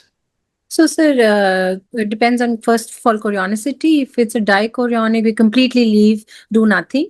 Monochorionic, simply we follow the pregnancies like we are following routine ultrasound monitoring, Doppler monitoring, and that's how we follow for fetus papyraceous. Excellent. So there is really a no big deal situation in that, and we don't get worried about that. Then moving on to the other questions. This is an interesting question from Dr. Sukhpreet Dhami. There is a second gravida with 14 weeks and 6 days of a DCDA twin. Twin A has a cystic hygroma and early hydrops, and twin B is normal with normal NTNB, etc., etc., and they come in now, and what would be the genetic evaluation? So here, of course, it is a DCDA twin. So we'll ask Dr. Dipanjana to answer this question, whether an NIPT or a quadruple or an amniocentesis at 18 to 20 weeks, and what would the well-being of the other fetus? Thank you for the question, sir. And basically, if we are looking at a DCDA twin and we are looking at a cystic hygroma, so we are looking at like sort of an abnormal ultrasound. And as I said, that we will be treating this as like as we treat a singleton pregnancy. And in this case, an invasive definitely should be done. Because it's 20 weeks, we can offer cascade testing, like first a CMA and then then a whole exome sequencing, or we can just do a whole exome sequencing with CNV analysis to make life easier, so that we can both look at the chromosomal abnormalities and the rasopathy panel. I actually presented a very similar case to this, exactly a very similar case. And if it's a DCDA twin with an abnormality, we should definitely think of a genetic condition, and as per whatever the indications are, we should offer them testing, at least an invasive testing for sure. Not an NIPT, no, definitely not. Excellent. And then we have this question of, a straightforward termination of all monochorionic, monoamniotic twins. Dr. Ratika has asked this question, and it is a question that is not infrequently asked by patients. And Dr. Anubhuti, what do you think of this? No, sir. Not. We explain the risk, tell the consequences, tell them the surveillance that is required, and monitor them. Excellent. And Dr. Aparna, what would be your input on such a drastic I think there is no approach? straight answer. And actually, I've had patients who have come to me and they've eventually terminated the pregnancy. So here, what we need to understand is that even with the monitoring, you're going to deliver at 32 weeks, between 32 to 34 weeks at the most. So you are going to have two babies who are going to be born preterm. So while it is not an indication for termination of pregnancy, the consequences have to be understood by the parents. And to be very honest, some of them have opted for termination of pregnancy, but I would not advise, definitely, I would not advise an MTP for that. But ultimately, it's a personal choice and we do need to respect it, because whatever you do, if everything goes well, in the best case scenario, you deliver at 32. Right. So, and of course, if you have complications, you have complications. So we need to be realistic. I will not advise termination, but if somebody insists on it, that's their personal choice. Certainly. So we have to take it in that broader perspective. And to that extent, we've also discussed Dr. Sukhpreet Dhami's question, whether the patient should be guided for fetal reduction of an abnormal fetus when they are in remote areas. Should we have a different policy for accessible areas versus remote areas? Dr. Aparna, what is your answer on this one? I think, we need to make the services accessible. We cannot have different policies. The management is scientific. There has to be rational and evidence to management. Accessibility remains a big issue, and I think that's why SFM is working so hard on reaching every part of the country. Because the moment you have a person who knows there's a complication, that person knows somebody who can solve that problem. So it's important to have a very good outreach program, be a part of all of these activities, and find access. It's not the point to change policies regarding on access, but I think it's important. This is so beautifully put, and we really cannot possibly say that if you don't have access, or you're in a remote area, or you can't afford something, that we should destroy a pregnancy. And we really have to keep this foremost in our mind. There is no doubt that there is a failure of the system when access is not available, but that does not mean that we have an ethical compromise. Thank you so much for that straightforward answer. We then go on to a very innocent question from Dr. Taling Murray. And Dr. Murray wants to know, during laser ablation for TTTS, how do we identify the AV fistula again, please? Or do we go blindly ablating all of those along the equator? I think ma'am will take this question. No, I think there are a few features that actually identify the arteries and the veins. First of all, the artery go over it, over the veins. So it's a very, very good. And first of all, what we try to identify is the membrane, the cord, both the cords. We follow each and every vessel which is coming from the cord to see if it is ending blindly or it is connecting with the other twin vessel coming from the other twin. So it's a very focused identification of all the anastomosis. And the point is that every artery, if it's an artery, it will go over the vein. So you know which vessel is artery, which vessel is vein, and also from the color, which is light and dark. And also, what is also important is that we are going to do the donor artery first. Although literature says that eventually it doesn't make a difference, but in general, what we try to do is stop the actual flow first and then go from the vein to the artery. So the first we do is a donor artery to vein, and that's how we try to get the vessels. So I mean, there's a logic to it. We don't just start cutting randomly. Excellent. And then there is this question from Dr. Manohar Sivasamy. Do you administer vancuronium before doing RF ablation or microwave ablation? No, sir. Yes. And then, The of poor course, twin is so stuck that that doesn't need vacuronium. Thank you. So right. I think that is so beautifully put. And then, of course, there's a very nice, happy ending story from Dr. Rashmi Rugi, where they managed to hang on and deliver without having a sad story at the end of it. And then a question from the Dr. Dipali Sable. In monochorionics, if you do a fetal reduction in the second trimester for an anomalous twin, and we have a fetal demise in the third trimester, how to manage surviving twin in both cases? What are the differences? Basically, reduction versus spontaneous demise. That's right. Yeah. Anubhuti?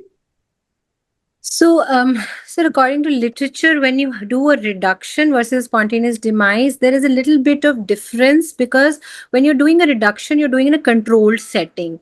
So the timing you can time. So the time from starting the procedure to the cardiac asystole is quite less. Whereas when there is an intrauterine demise, you don't know how much of the blood shunting has happened between the other. So the risk of neurological damage can be one different. Two, the inflammatory setting is quite different when you're doing a planned procedure versus an IUD. An IUD can actually start an inflammatory process and there are higher chances of going into labor. So these are the two major differences when you have this situation. Yes. And I think it's important that, the reason why we are doing reduction is to avoid an IUD. So that's the basic concept, because ultimately you're blocking the umbilical cord, which is the major source of fetal transfusion. So that's the point of doing it. Yes. And then we move on to a combination of genetic questions. So we'll just take them as they have come in, because some of them pertain to how to handle and what is to be done with the with selective reductions. But let's go step by step and see what the rest of the genetics is all about. And that is a question for Dr. Deepanjana from Dr. Kalpesh Kumar Patel. In the SNPs method, how can we recognize which fetal fraction belonged to which fetus? We know that it came from different, but how do we figure out which one is which? And can we do that? Yes, we can actually. So basically, because as I said, what we are doing is something called a haplotype mapping. So let me just explain this in a very simple way. So say the mother has like if we say it's like a string. So I have one bead, and this is a blue bead, and with the blue bead, we know that it's like a string. So the blue bead will also bring the red bead and the green bead together. So now we know for the fetus, one portion will come from the mother and the other portion will come from the father. Correct? So now we know that if the blue bead comes, with the blue bead, there's the green and the red bead which is coming, and this is from the mother. Now, each fetus, as we know, will have their own SNPs because we all have some unique identities, but these blocks are something that are always present. Like, so it's this blocks are what we call as the haplotype. So now we know what is coming from the father and what is coming from the mother. Now, if we map them, so obviously in a discordant twin, like not in a not in a monochorionic one, but in a dichorionic one, like we know that there will be some differences in this map. So now we can say that this is coming from the fetus A and this is coming from the fetus B. And in that way, we can actually say that, yes, this fetus is actually at risk and this fetus is not at risk. As I said, that but with monochorionic, obviously the DNA is same. So in there, we cannot say anything. But with DCDA, we can. So on an I don't know ultrasound whether scan, if I have two normal fetuses, will I be able to tell which one is which? I guess that's the essence of this question. So my ultrasound scan is all clean, and my SNPs report comes in terrible. Now can I tell which one is A and which one is B? No. So I would be able to say there is one fetus which is affected and the other which is not. So it Yeah. will depend on the so we cannot really say that what is fetus A and what is fetus B. Right. But we can say that because we don't know like from which fetus what was the contribution. But we can say that one of the fetus is affected, and now when you go inside and do amnio or you do invasive, then you can probably understand. So yes, like there is one, like with MPSS, it's basically a pooled one. So it's a risk that will come. We don't know the individual risk, Yes, but of here course. there will Yeah. be an individual risk. Right. So if we have a clue on the ultrasound, yes, we presume that the worst one has the nastier report. But if we don't, then we can't tell which one is which. So that is something we have to take into consideration. Currently, is there any company that is offering us SNPs in India? No, so we had few companies offering before, but right now because SNPs are costlier, they have completely stopped it, and everybody is doing MPSS currently. We don't have anybody offering. Yes, it's worth exploring. We've had really the company that was offering this was Natera. I know it's not been traditional to discuss commerce during academic discussions, but it makes no sense in today's age to separate commerce from our decision making. We have to say that we have been stupid enough in our part of the world not to encourage a more expensive test to be available just because we felt that we didn't have the numbers and we wanted to bring the cost down. Poor Natera has been trying to come into this country twice in my lifetime, and both times we've had to push them out because A, they couldn't find a good enough partner here, and B, we weren't willing to pay them this price. But in the good old days, when we could send these samples outside, there really was no problem. And today, also, technically speaking, there is no harm in sending a sample outside because the countries have an information agreement, and all these samples are then taken out and the reports remain confidential. Of course, there is no doubt that genomic material travels all over the world, but let's face it, in a country where everyone is cheating on genomic material, in a planet where everyone is cheating on genomic material, those things are not really of consequence. So when these companies do come along, I think we should then make sure that they remain here so that in these particular situations we can do a good job, especially because we don't seem to be getting over this habit of more than a single embryo transfer and the fact that vanishing twins are becoming so common. In fact, there's a lot of patients who do have choriodecidual separations, amniodecidual separations, where we can't tell whether it was truly a sac or not a sac. Then we have to wait forever to get an answer for them. So those are the situations where we would really need to work pretty hard on this situation. So getting back to the rest of our questions, let me get on with asking, just one moment. There is these questions that seem to appear more and more questions at the end, but let's go step by step. So Dr. Malti wants to know, in a DCDA twin with a vanishing twin at 7 weeks, can you advise a standard screening protocol to be followed irrespective of the cost? Okay, so as I said, that standard screening procedure, the dual markers or the combined screening will not really work. And because it's a vanishing twin, we have to wait for some time we wouldn't know exactly when, unless we know exactly when, there was a demise. You should wait for at least 6 to 8 weeks before ordering an NIPT. So no other screening technique works. That is something that we have to understand. And even in this case, NIPT can be false positive. So that is something we have to explain to the patient and then go ahead. The only thing to do over here would probably be the ultrasound monitoring. And if at all, just the monitoring is all we can do. Like NIPT is in these cases a bit difficult and might give rise to a false positive report. Dr. Aparna, should we keep it 6 weeks or should we keep it 8 weeks? So I think there have been papers where it has been said that, it can be up to 16 weeks also. So the longer, the better. So Yeah. I would say that don't do it before 18 weeks. And at least 8 to 10 weeks is a good time. And in fact, papers actually have shown that it can stay up to a longer time. So longer, the better. Time, yes. But I would also say that in triplet, nothing really works. So in triplet, just trust on your ultrasound and go ahead with it and leave the rest to God.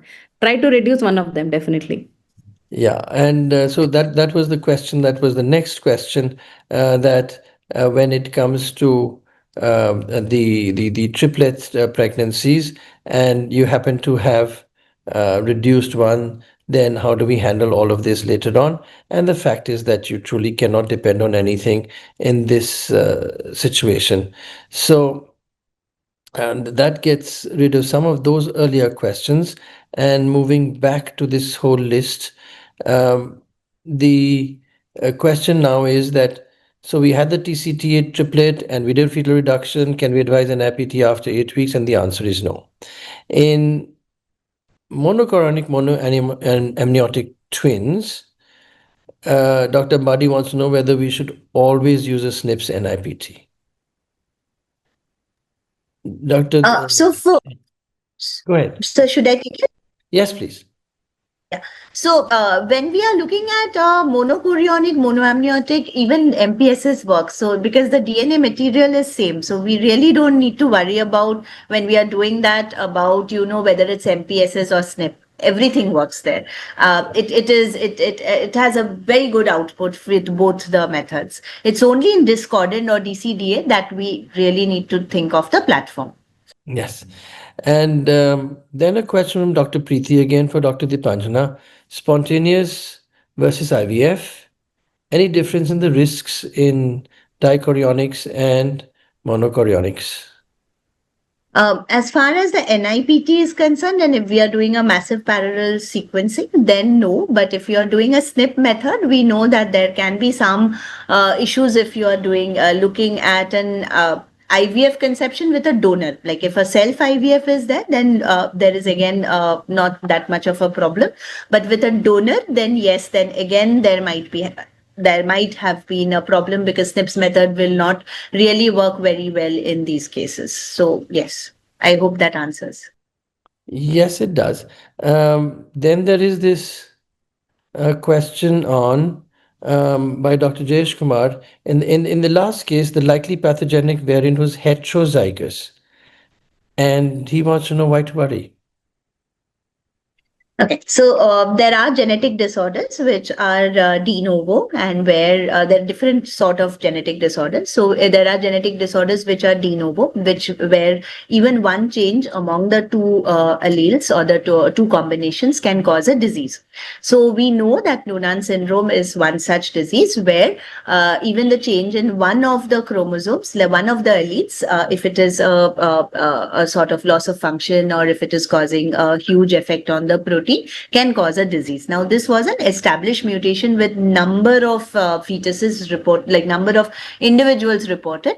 So we knew this was a loss of function mutation, and there was evidence that this was causing a disease, and we saw that the parents did not have it. So we did check the parents because their exome sequencing was available. We just had to go back and look at the those particular reports. So when we found that this was de novo, it establishes the segregation that this is a new mutation which is in the fetus, and it is a spontaneous one. So hence, even heterozygous mutation over here is valid and can cause a disease. Thank you indeed. And then a question for Dr. Aparna from Dr. Vijaya Kumar Chinnasamy. Is fetal reduction after 24 weeks? Do we need to take medical board approval before we do this? So let's understand what we are trying to say here, and I will definitely not want to confuse anybody. Now, please understand why we are doing the reduction. So if it is a case of TTTS, SFGR, TRAP, complicated monochorionic twins, here the reductions that we are doing is to optimize the pregnancy. Otherwise, the pregnancy will abort and the outcomes of both the twins are not going to be okay. So definitely for all the interventions in complicated monochorionic twins, there is no need to go for a medical board. Let us not even talk about it. But if there is an anomaly in one of the twins and the other twin is normal, so this is a case of discordant anomaly and the reason why you're terminating it. So mostly if you're doing a terminations before 24 weeks, you don't need to take a medical board, but there are certain complicated situation, which I would say that it is, let us keep it at this present time to an understanding, which is because these are evolving areas and I would not like to comment on it at this present time. Suffice it to say that for optimizing pregnancy in a complicated in monochorionic twin, we do not need a medical board. Excellent. And that also answers Dr. Arti's question on whether we need to take medical board permission before any selective reduction. That's now very clearly put forward. Now, Dr. Ashish wants to know at the end of this whole story to please suggest the best screening tests for DCTA and monochorionics. If high risk, then which fetus to test if both have normal NT scans. So can you once again please tell us the answer to this? So, NIPT has been told by every society as the screening test for twins, but it is not as sensitive as we are talking about the singletons, number one. Number two, if you have an opportunity, then SNP method is a better method than the MPSS method, but something is better than nothing. So if you don't have an SNP method, so MPSS method also works, but understand that it comes with its own limitations. Now, saying that, if you have to do, if MPSS method is what is available in India, so you have to check both the fetuses. We don't have a choice. Even if it is an SNP method, and as Sir said, if my scans are normal, then again I have to check both fetuses, and there can also be something like, in your DCDA when this other fetus develops something later. So that is something that you have to decide before you are doing. Talk to the patient, decide, and then go ahead. I hope that answers. Yes, thank you. And then Dr. P. Divya has again a question for Dr. Dipanjana. Dichorionic, diamniotic twins. Fetus A has a ductus venosus systemic shunt, and fetus B is normal. Do we do a double amnio? Well, I would do it. Like, I would recommend to do that only, because we would look for a baseline, and then we would look. There are also, logistics error for like labeling, etc., etc. So normally would do it, but then we would take the permission. We discuss this with the patient, and ideally you can just do the one fetus which is showing signs, but normally you would like to have a baseline and do both the fetuses. So I think we should discuss it with them. Like logistic errors, those could happen later on also, no?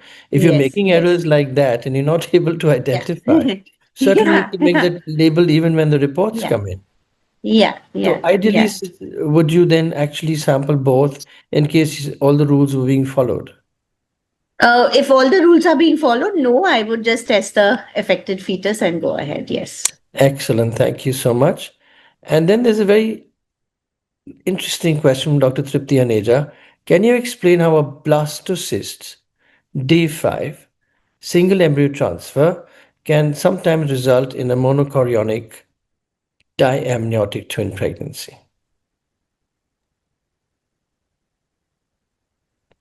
And Dr. Dipanjana? Okay. So it will depend on where it is splitting, like, at what day it is splitting. So depending on the day it is splitting, it can actually cause a like monochorionic diamniotic twin as well. So it depends on the day where the split is happening. So I guess, I don't know, that is what it would be my answer. What he specifically asked for was that you have a blastocyst, Blastocyst. So and not basically, it's the split not of the a, embryonic disc. yes. So then, can you have an MCDA twin? Oh, And Yeah. I'm not. So I you don't have think. the cell mass, that zygote, and then the zygote Yeah. can split into two. And sometimes within the blastocyst, the embryonic disc the can split cavity. into two. So when you have the splitting of the embryonic disc into two parts, then you will have a monochorionic pregnancy with two embryos. Yes, but a diamniotic. So again, that will depend on the timing of the split of the embryonic. Time. Yes. So theoretically, it can happen, would be extremely, extremely rare. And I'm not familiar with too many reports in literature on whether this has ever happened. And so I guess there could be something that maybe it wasn't the blastocyst that was transferred or something else was amiss. So we move on to Dr. Preeti's question.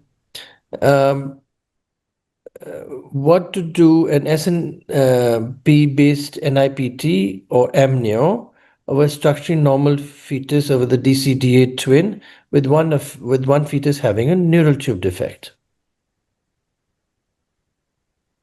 Okay. So again, neural tube defect and NIPT really wouldn't have a very good, combination role, because, what are we looking at? We are looking at chromosomal abnormalities. And if we are looking at NIPT for these twins, then the only thing that we are actually looking at is probably trisomy 21, a bit of 18 and 13. There are no other things that actually will give information because of the low PPV. And when we are looking at NTD does not really have a very high genetic yield anyhow, because we understand that it would be a polygenic effect or epigenetic, etc. So in that case, the role of NIPT in, if I'm looking at an NTD, is really like not there. So in those cases, we look at the scans and then probably move ahead. Thank you for that. And Dr. Dipali wants to know from you that in vanishing twins, what contributes to the fetal fraction? Is it the sac or the embryo? Okay, interesting question, but it is basically what we know is the trophoblastic cells. So it is basically the trophoblastic cells that are from the embryo that is actually contributing towards your, the cell-free DNA. So as long as, like that is there, the DNA will be there in the bloodstream. Thank you. There is also a question from Dr. Ashish Panchal on labeling of twins, which we will leave for another day because we want to do justice to the questions that are relevant to our webinar tonight. And the next question is from Dr. Zangmu Bhutia. The best screening test for aneuploidies in case of twins with the vanishing twins. Should we just rely on NT measurements and other first trimester markers? Could you please reinforce the answer, please? Again, vanishing twins, we know that NIPT has its challenges. We will not even go for the other, screening tests because they are not really very accurate. As far as twins are concerned, we can try the SNP method with, as Madam also said, keeping the at least keeping some gap with when we know the demise has happened, and then offer an NIPT. So ultrasound scans, NIPT after a certain gap, maybe that is the best we can offer. If possible, an SNP method, otherwise an MPSS method. Thank you. And then a question from Dr. Jayesh Kumar. Why, Dr. Aparna, he wants to know, should we deliver MCDAs at 32 to 34 weeks? Yeah, so I think the main problem with MCMA twins, MCMA, monochorionic monoamniotic twins, is cord entanglement and also unexplained fetal losses. And we also know that if you have a fetal loss in one of the monochorionic twin, it will affect the other monochorionic twin also. So it has been seen through a lot of evidence which says that beyond, so it's a reasonable gestation to deliver, although increasingly we try to go till 34 weeks, but any number of cases that we have managed, we kind of are sitting on the edge that, okay, now it's time, just deliver. So because reasonable life expectant reasonable outcomes are there, perinatal outcomes are good after 32 weeks, and the complications are much more by the time the babies grow bigger than 32 to 34 weeks. So that's what is the policy for termination of pregnancy. Excellent. Thank you for explaining that so beautifully. The next question from Dr. Omkar Podar about SNP based NIPT in India, we've answered already. And then there is a question from Dr. Bhutia again. In a case of stage 2 TTTS with a 13 millimeter short cervix, do we do the cerclage first or the laser procedure first? We do it in the same sitting, actually. And so what we do is that we first do the laser, do a amnio reduction, and then we put in the cerclage. I mean, it's the same procedure. It's not like, do it today or tomorrow. So we have the patient on table, do the laser, do the amnio reduction, and put in a cerclage. Excellent. And then there is this question from Dr. Preeti. Can we do NIPT in donor egg IVF pregnancy, or do we always need SNPs? Donor egg is not really very ideal for NIPT. Again, because if especially you're doing SNPs, it is absolutely not really recommended, because in the SNP method we need the maternal DNA and the fetal DNA, and that is how we analyze the genotype, like the haplomap. MPSs can work in donor, but again it has very reduced sensitivity, because here the maternal DNA that is the maternal part of the DNA that is coming out from the the fetus, and the maternal DNA, we are counting it. So the counting method in case of donor works better, but the sensitivity is lower than if you are doing it with like a natural conception with like with own eggs. Thank you. And then this question of from Dr. Dipali, should we do NIPT in twins after complete disappearance of the sac? We've already answered that really it's not just that it disappears on the ultrasound scan. We just like to time when the demise took place and then try and do these things, preferably after 18 weeks of gestation. Then there is a very interesting theoretical question, and this is from Dr. Kalpesh Kumar Patel again. Cell-free DNA tends to disappear from maternal blood 4 to 6 hours after delivery.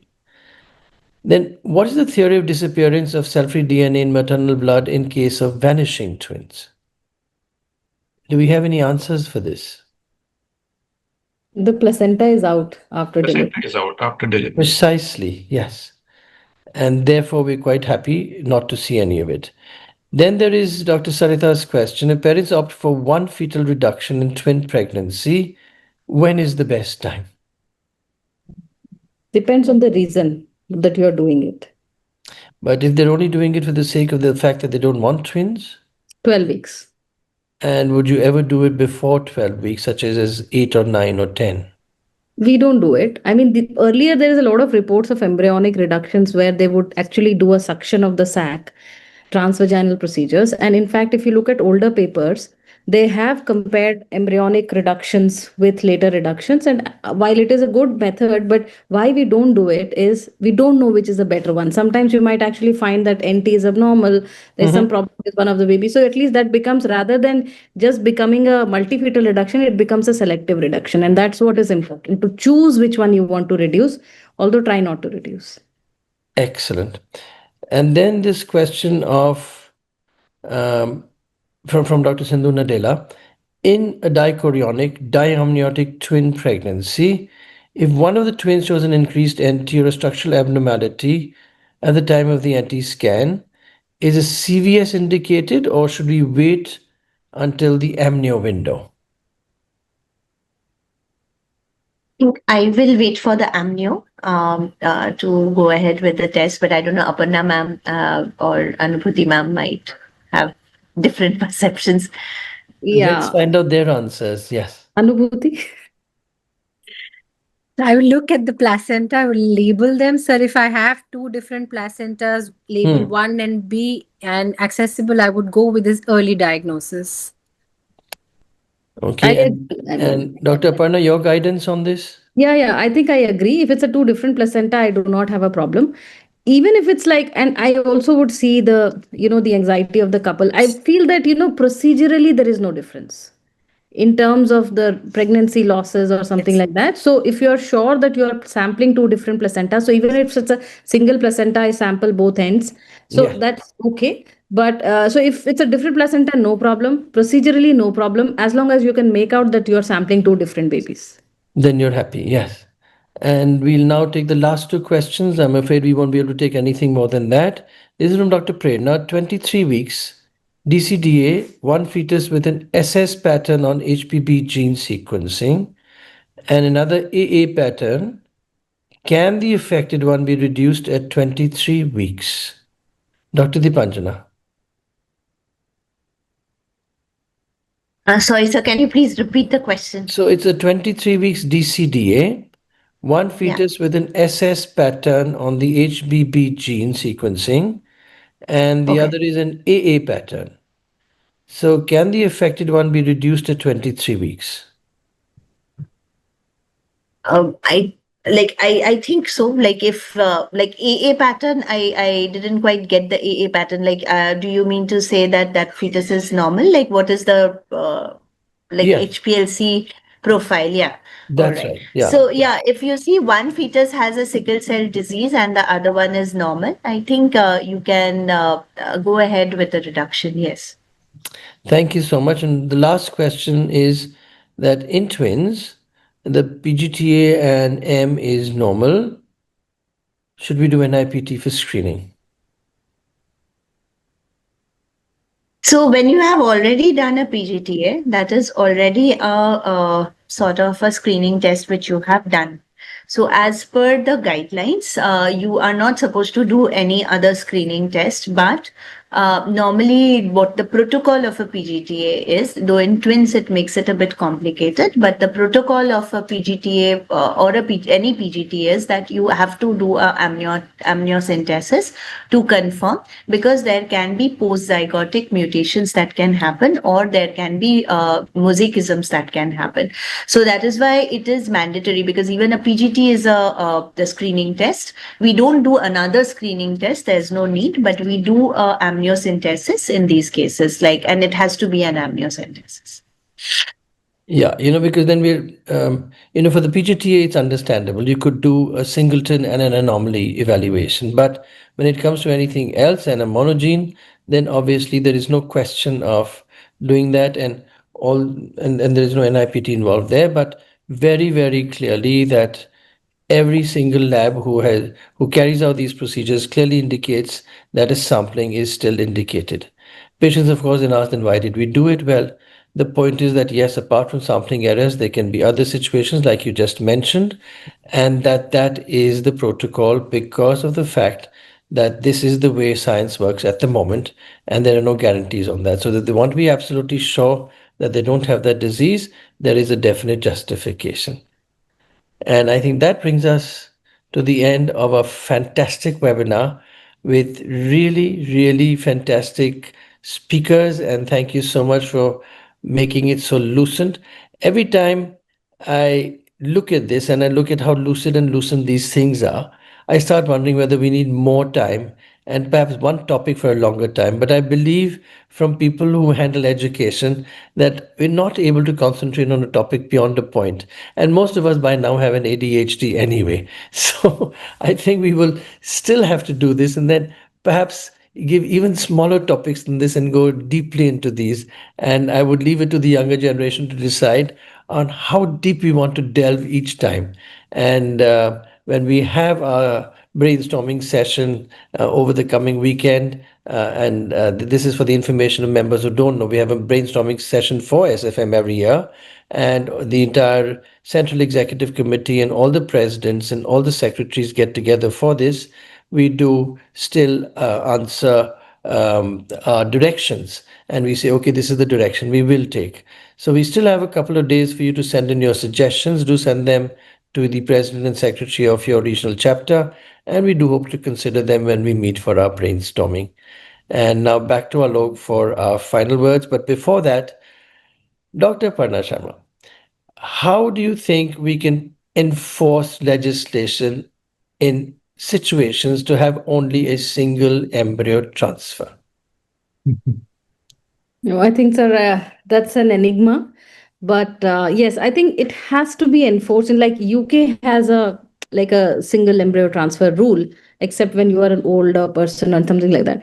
I think we need to have. I mean, this is something that we really have to work towards, because the more, and we see monochorionic complications like exponentially increasing. But I think with the ART law coming in, there will be some more accountability. I would say that already there are so many things that are in place, but I'm sure that is something that we really need to figure out. I mean, we have to get these things sorted. But yes, unless, see, what I also feel is that the reason why NHS has been able to do it is that because the funding is limited. So they can regulate how and what protocols are being followed. Now, India is like 10 NHSs or even more. So I think the numbers really defeat us when it comes to protocols. But somewhere it has to come from within, and there have to be some safeguards. But I think, sir, it's up to visionaries like you to also guide the way. But I think we are all in it to try and solve this problem. Yeah. Yes, because we have to concentrate on the right populations. And the moment we have less hassles with our DCDAs, we can really concentrate on our monochorionics. And then even funding at the state level can be channeled into the right way, because we can't have endless funds for health. We will need to draw lines somewhere and make sure who deserves what gets what. So So just thank to you. add Yeah. here is that, because our population is going below the replacement level. So Yes. somewhere infertility is becoming a bigger problem than overpopulation. So definitely the regulations will be more, the IVF centers will come under the scanner. And I think that is the way to go, that you have to report every embryo transfer, which is being done in a way, but I think the checks have to be better. Yes. And no, actually the supervision by a supervisory body has to be more specific and say, why are you doing more than one embryo transfer just because she has, say, one or two failed IVFs? And she Recently, I don't had a and 5 embryo transfers. yes. And we've Three been is very talking. common. Yes, one in the right tube, one in the left tube, one in the uterus. What do you do with such a situation? And so at least our genetics will become a lot easier. Everything else will become a lot easier. But thank you for an absolutely vibrant evening, a fully packed information session, and back to Alok for some closing remarks. So the amount of questions that we got today, it really makes me glad that Society of Fetal Medicine organized this program on twin pregnancies, and it shows that a lot of people have some confusion but a lot of questions in their mind when regarding twin pregnancies. And we had absolute wonderful next gen experts, Dipanjana, Anubhuti, to guide us through the crisp and insightful talks about how to manage these twin pregnancies based on the evidence that we have today. And then special thanks to Dr. Aparna Sharma for her pearls of wisdom. When you say something, it really makes sense. So it's very, very nice to have you as an expert here. And Khurana sir, as always, you are the inspiration behind all these programs. And this program, you actually chose that these are the speakers that you want for clearing a lot of confusion that people have in their mind. Thank you, G team, Shweta, Zenith, Akshay, and Hardik for helping our programs reach the entire world. And Vishal for managing and coordinating and doing a lot of backend stuff that he does, behind the screen to make these programs viable. So good night, everyone. Thank you, all the delegates, for attending these programs. And of course, this program is going to be on the YouTube channel in due course of time. Good Yes, night. and we had 1, 3, 4, 5 people who logged in here. Yeah. Oh my God. Yeah. And that's why we had to push it onto other forums as well. And of course, we will have it on the SFM YouTube channel as always. Congratulations to each one of us. And thank you, G, once again for putting us right where we deserve to be. Thank you indeed. Thank you. Good night. Good night.